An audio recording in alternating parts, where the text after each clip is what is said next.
Hello, hey guys, how you doing?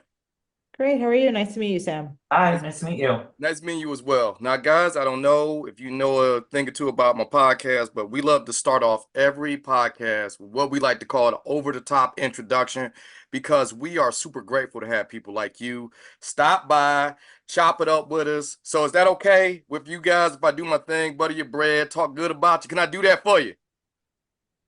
Of course, as long as you don't ask me about the Pistons or the Lions, we're good to go. See, I was trying to avoid that topic, but never mind. Let's get into it. Let's get into it. Phil, the fact that you knew that was a Lions logo, I'm very impressed. I mean, come on.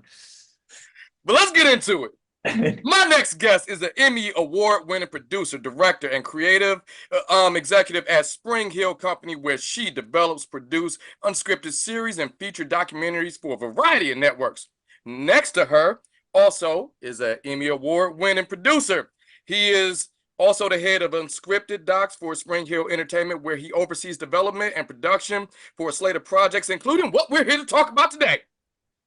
Who is Stan Smith? The awesome documentary charting the extraordinary life of tennis Hall of Famers, sneaker icon, humanitarian Stan Smith, making its U.S. theatrical release in over 50 markets starting on May 3rd, 2024.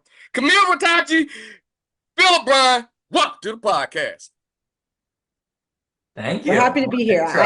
I need that energy in my life. I need you to kind of hype me every morning so I can start my day started. All right, well, I will pencil myself in some around 6:30. I'll just call you and just have something written, ready to Perfect. go. But I love this documentary. I'm glad I get a chance to talk with you guys because look, I'll just be upfront with you. I thought Stan Smith was a shoe for a very long time. Just a shoe, nothing else. I have a few pair. But in order to get into this documentary, I learned a little bit about what he did, not just on the tennis court, but off the court, which is like way better than what he did on the court, arguably. So I'm curious, what made you guys want to get attached to this project? I think that very reason, Sam, I think that Phil and I saw the coffee table book.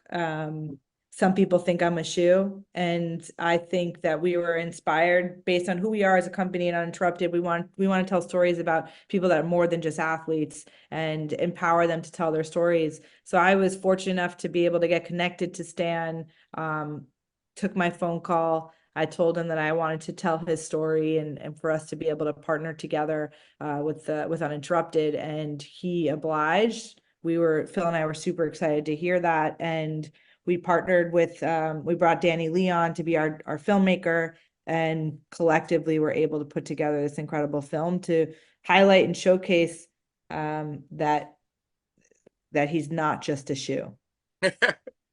Bill? Yeah, I'm like you, Sam. I thought Stan Smith was just a designer at Adidas or something like that. So embarrassing to admit. And turns out he A is one of the best tennis players of all time, and B is like Forrest Gump and has lived every life under the sun. And as Carrie Champion said, is one of the only badasses with his face on the actual sneaker. So I just think the fact that, look, here's two people right now who didn't know who he was, gives me enough reason that this should be made. So that was kind of our bar, is that there's a huge, huge pool of folks around the entire globe who don't know who this man is. And as an athlete empowerment company, that's kind of our job, is to give platforms to people like Stan. Now, one of the cool things about this film is you kind of mentioned a little bit, like there is a Forrest Gump element to this because he was in places and he was, well, that he just plain shouldn't be. It's very hard to talk about this documentary without giving up a lot. But however, he is a real person, so I'm having this little duality right now. But one of the things about Stan that made it cool, but how much input did he have in this project to tell you, like, hey guys, I was here and I did this and I did that. So how much of input did he give? I think the beauty of what our company is and how we want to do our storytelling is that we truly partner with our talent and our athletes. And I think that you can't tell these stories without their complete buy-in. And Stan and Danny developed an incredible rapport. I think that they're friends today, and I think that's just who Stan is. He meets people, he brings them in, and it's all part of who he is.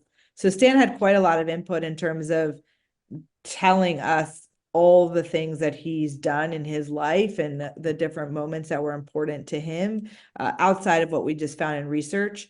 So I think that Danny did an incredible job of, Danny's our incredible filmmaker and director who put this film together. But I think that in collaboration with Stan, he was able to take all the pieces that Stan talked about, and create a seamless story across his life, that doesn't feel like every time you go outside of tennis, you're taking a left turn. It all feels very poignant and specific to what, all the incredible things that Stan did in his life. Okay, all right. Stan seems pretty easygoing. That's the vibe I get. He seems like you sit down with him, he's your new best friend. That's his vibe. But one of the things about, what was one of the most difficult parts of this project to accomplish? I'm sure he has stories among stories, but we're looking at about what, 90 some minutes. So what was some of the most difficult things that some of the hurdles that you had to cross to feel all of those stories in such a, brief amount of time? Yeah, I think you kind of nailed it on the head. Distilling what, 6 decades, 7 decades worth of life into 90 minutes is a tough job for anybody, let alone for someone who's lived a life like Stan. I think our biggest goal was to just make sure people never want to change the channel or click away. And the good news is that he has a kinetic life. With, first of all, this insanely positive tennis career, and then with everything that came after that. So it really did write itself in a way. I mean, it took a lot of smart people and time under, the leadership of Danny, our director, to decide what the most important pieces were. But once you started to lay out his tennis career, you could see those peaks and valleys that gave the nice narrative to the film. And then we started laying in all the fun cultural stuff, all the historical elements of his life, and really was weaving that narrative as well. So it wasn't easy, but I think we did the best job we could. And you got to the end. I'm gonna say we did.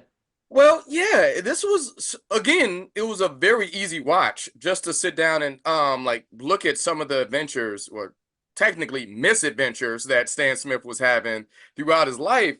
One of the things that stuck out to me about this film, it almost seemed like there was no shortage of people that he impacted. Like, this film has a lot of guests such as McEnroe, Bob Lutz, DMC, Daryl McDaniels, Kerry Champion, Pharrell Williams, just to name a few. What was it?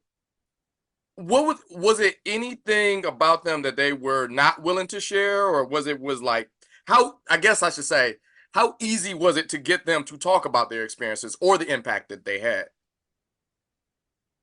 I think anytime you go out and set to make a documentary and you try and fill out with some voices, and you do outreach to agents or talent to be an interview in a documentary you're making, you get yeses and you get some nos. I think that this film was one of the easier ones we've ever had to book, because I think Stan, to your point, is one of the most likable human beings, and people want to hype him. People want to tell his story. People want to tell the association of it. And so, he made a couple of direct calls to some folks, and we did some outreach with our talent partnerships team here at Spring Hill Uninterrupted. But I think everyone was really excited to be able to be a part of this for Stan. And I think that that's a testament to who he is. And we were the beneficiaries of that. Okay. And you guys are no slouches either, because you got John McEnroe to openly congratulate someone else. So there's something with that to show how powerful Stan was. So that's awesome. I Um, think great recognizes great, and I think John realizes that Stan paved the way before him too. So I think there is some respect there, which doesn't always happen with John. So you're absolutely right. yeah. And One thing I wanted to ask is, um, this is not necessarily the villain of the story, but more of a rival for Stan Smith. Did anyone try to reach out to Nastasi? Because well, I guess latter day him, I should say, was kind of absent from this documentary. Yeah, we talked about potentially including him in the film. I think that it just came down to time, where we were going to focus on, and I think that adding him in would have extended out the story a little bit, but we were able to still cover the rivalry in the way that we did. Okay. One question I want to ask you guys, because everyone, while I was preparing my questions, actually, it dawned on me, everyone, myself included, has a Stan Smith like impact, if you will. Mine are some white and green Adidas, Stan Smiths that I wore on graduation when I graduated from Eastern Michigan University. I do not wear those unless I feel like I did something right, and quite honestly, it's only stark white and green shoes I own. I know that's little, but it stuck out to me, especially about taking this assignment while I'm talking to you guys. So I'm curious, you two, what was Stan Smith's story that stuck out to you guys personally? Oof. Um, Again, I'm not cool, so I didn't even know what those shoes were called. I mean, I'm literally the person who knew nothing about Stan Smith. I saw those sneakers everywhere, and now, of course, I see them everywhere now that I've worked on this. But I didn't even know there was a history of that shoe having a name. So I didn't have the shoe. Now I have them in like every color. Camille sees me in the office with them all the time. And I'm like, why was I never wearing these before? But I think that it just started for me with that coffee table book that, it was brought to our attention. I remember it showed up at my place in the middle of lockdown on Amazon. And it's beautifully laid out, it's beautifully designed, and it was one of those light bulb moments. Why the heck was I living under a rock? Like I think I might have been. But that's mine. Camille will have a much better answer because she's a tennis queen.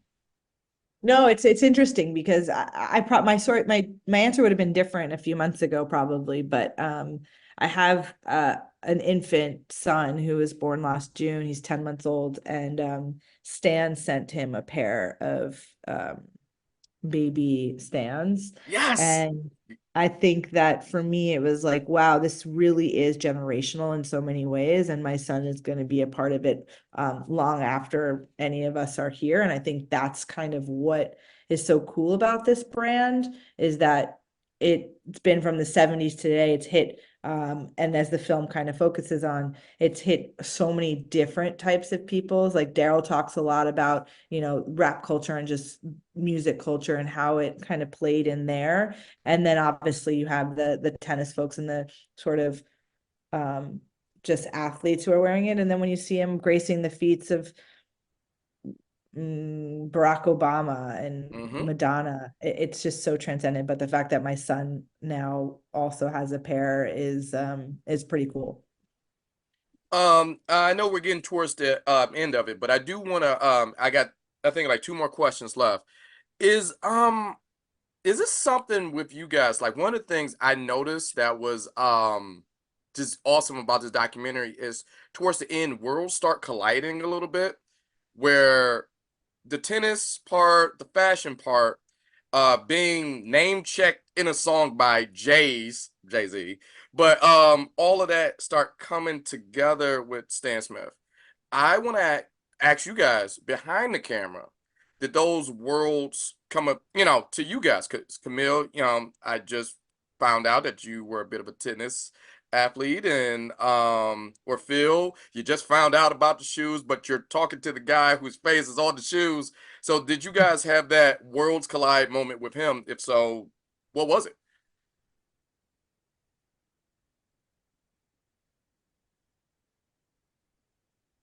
Yeah, Uh, I think for me it's It's like all of those things. I think when you're building a film like this, it's how do you bring in all of those touch points? And as you start to talk to Stan and you realize that it's almost like an octopus where things are like tentacling out everywhere. Danny did such a good job of being able to say, oh shit, like here's all of them. Sorry if I curse, if you're not No, allowed to you're curse on fine. your You're fine. You're good. can bleep me. But I think that it's like that aha moment of entirely what we were trying to do with this film and Stan's story is to show that how he is more than, and how there are all of these ways that come together. And I think Danny figured out sort of the film path of how to express that to the viewer in such a beautiful way that didn't take you off the journey. And I think the fact that, you know, one of Stan's kids, his son always says is like, it's incredible that his father is sort of the face of this shoe that is a part of culture, because he sees his dad as like not a part of the sort of pop culture and of the now and of the no. So it's a very interesting tribute to a man who's done so much. Phil? I just think what you say about everything kind of coming together, there's something for everyone in the movie. So whether you're a sports fan, music fan, history buff, it really does have a little bit of everything, which I think does make for an entertaining ride for anybody. So it was fun to see all of that kind of collide. I don't, you know, we've been enough to make a lot of documentaries that did, and I don't have all those elements to them like this one does. Well, guys, thank you so much for giving your time, but I do have to ask almost an obligatory question. What's next on the horizon? This was great. Will you make it the next one? A lot's on the horizon. I mean, you know, we have a lovely slate of projects coming out this summer. I'm trying to think which ones we can are actually out in the public. We have a film on Jesse Owens coming out on June 18th on History Channel. That's really special.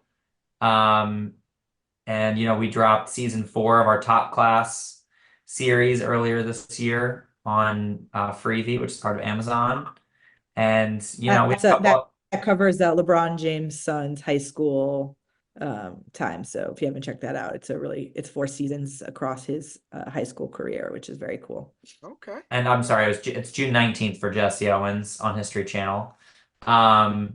And not a sports project. We have something coming out on Paramount Plus this summer, so keep your eyes peeled for that one. It's in the music space.